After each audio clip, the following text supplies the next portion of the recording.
you obviously talk about your start in the industry. You started on soaps. You definitely felt body shamed while you were doing that. And then, you go on and to get into the Disney machine, which is a whole other complicated world of conflicting messaging. Like, I think you said, saying you could be sexy on the show, the character Rachel was always a little, sexualized, whereas you couldn't in person.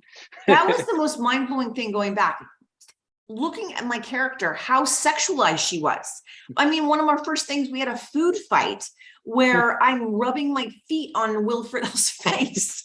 Like, and we're rolling around in marinara sauce and I'm beating them with a big baguette. I mean, somebody in the offices at Boy Meets World and Disney had a food fetish and I was going to say, that's definitely something absolutely. people pay now for. In porn, I can recognize that now.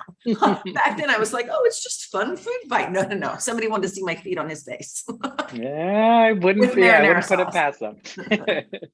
I think we're finding that a lot now too, though. It's like this whole big thing with Nickelodeon right now where they're talking about how, they kind of felt like they were going through similar things where it's like you're a young actor playing an even younger character, but they still want you to kind of be sexualized, but then in real life you can't be. Yeah. And it's just like such a mind, bleep.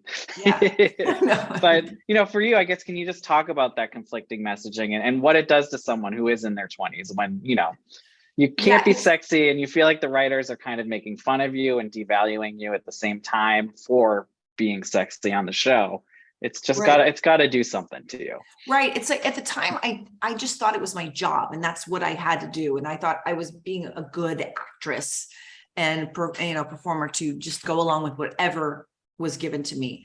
Yeah. I didn't realize at the time, like I said, with the food fight and stuff, how sexualized it was, but there was something that felt devaluing to me because I always felt like I was nervous about my body. I was nervous about being like, I wanted to be sexy to everyone, especially like the producers and stuff. But if I was too sexy, I would be berated for it. Like too sexy, which is like wearing a crop top, like that's right. It's not like, I mean, it wasn't like I was going around. We're talking Disney sexy. Yeah, I mean, but it was very confusing because I was wearing lingerie on the show, and then if I wore, like I said, a crop top or something, they would be like, "What are you? You look crazy. You're going to ruin the image of the show." And it was like I felt very like uncomfortable with my body in that way because I felt like, okay, I have to use it to be sexy in order to do well at my work and to keep my job going, like to keep as a star of the show. And then, but on the other hand, I can't do that in my real life. I have to really like walk this line that they drew for me. And they always wanted to have me walk that line. Even it's so weird. Like so far after the show, they still wanted me to walk that line and they expected that of me. Like you were on that show, so you have to walk the same line for the rest of your life. And when I stepped off until you're a mom, until you get to the mom role. The mom, that's what you do. You become the teen star, then you become the 20, like the young star, and then you become the mom. And there's nothing wrong with becoming a mom. I'm not saying that. Yeah. No, but that's the only choice. There should be more options. There should be more options. Yes. And moms should be much more, I don't know. Why can't they be a sexy mom? Like why, exactly. Why does it have to be just soccer mom? Like, but yeah, so I felt like they kept like wanting me to be in this box and demanding I'd be in this box, especially like Michael Jacobs, the executive producer. But then I got nothing out of it. Like I wasn't able to be my true self or get any fulfillment from it. Because, and as soon as I walked away from that line and stuff, and they were like, no, you're not going to be any part of Girl Meets World. You're not going to be like that kind of stuff. And, just to briefly touch on Girl Meets World, obviously in the book, you do say part of why you didn't return was because you didn't like the direction the show had taken the characters in. It was kind of, was it a two-way street? Like it was a two-way street. I was having trouble with it. I didn't want to go back to I just didn't want to play like just a one note kind of appearance where I just come on and it's silly and Disney handled the shows. I mean, Boy Meets World was a brilliant show when it was back in the day. Disney Channel, I don't like, they were having a lot of trouble with like characters and stuff and making it wasn't anything like I felt like the original one. Yeah. So I didn't want to, but I know Michael Jacobs did not want me back.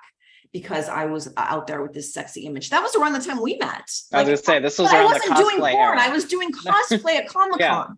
It's like you dressed as Princess Leia. Yeah, I was dressed as Princess Leia. It wasn't like I was like, oh, because people say, oh, Disney didn't want you back because of porn. And I'm like, that was so far before porn. Yeah. I was just dressing in bikinis on my Instagram.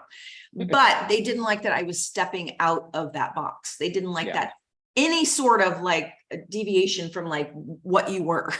So yeah, it was a two-way street.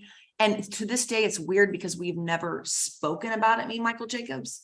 Yeah. But it's just like this unspoken truth between, I know it. And like just the episode where I was supposed to come back in the episode where Jack and Eric, like when Jack comes back and it's like left over. Oh, Rachel's over. We talked to her. Like she was like this distant ghost, but Eric still's friends with her. It was really odd, but I could see where Michael was like just kind of putting that my placeholder there. But it was, But like, I guess, where do you stand with the rest of the cast now? I know like Danielle and Will have a podcast together. Have there been conversations about you being on that at some point? Yes. Or Actually, I have to say, I'm going to say Will is amazing. Will has called me. He's kept in touch with me. He tells me he supports me. And he says he won't watch anything I do because I'm a sister to him. But fair. He's sweet, amazing. Danielle, I think, hates me. Like I really like it's a very weird relationship with Danielle because I haven't spoken to her at all. And she barely spoke to me when I was at the set of Girl Meets World. And it's weird. We didn't have any beef, or we didn't have any falling out or anything. But she came to my wedding and we were good friends and she was amazing. And I have a great picture of us that I cherish. But after that, she just did not want anything to do with me. She did not invite me to her wedding. She did not, I wrote her a note before her wedding, even though she didn't invite me. I just wanted to write her a note and she had no response. And it's kind of so interesting. I think she doesn't like anything that I do. She doesn't like, I don't know. It's the industry, the business. Yeah, right.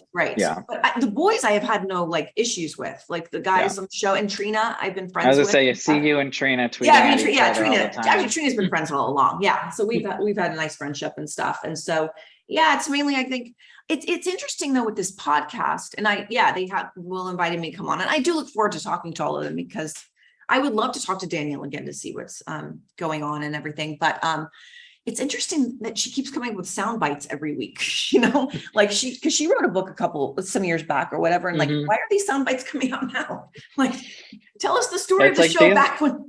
So I don't know. Podcasts now everyone's doing them though. I know. And I was like, wait a minute, like old episodes, they're ripping apart people way worse than me. Like, isn't that right? true? So I think we'll keep your fingers crossed then for an appearance where maybe you can kind of work things out. Yeah. No, I think it would be a great show where we can actually air, some real stuff. Yeah. But I have to say that, the guys, I don't have, we have a good relationship. They've been very nice, but really nobody from Boy Meets World is, except for Will and Trina, but they've never berated me, but they've never really talked about it, about what I do and everything. But I know Michael Jacobs had a heart attack.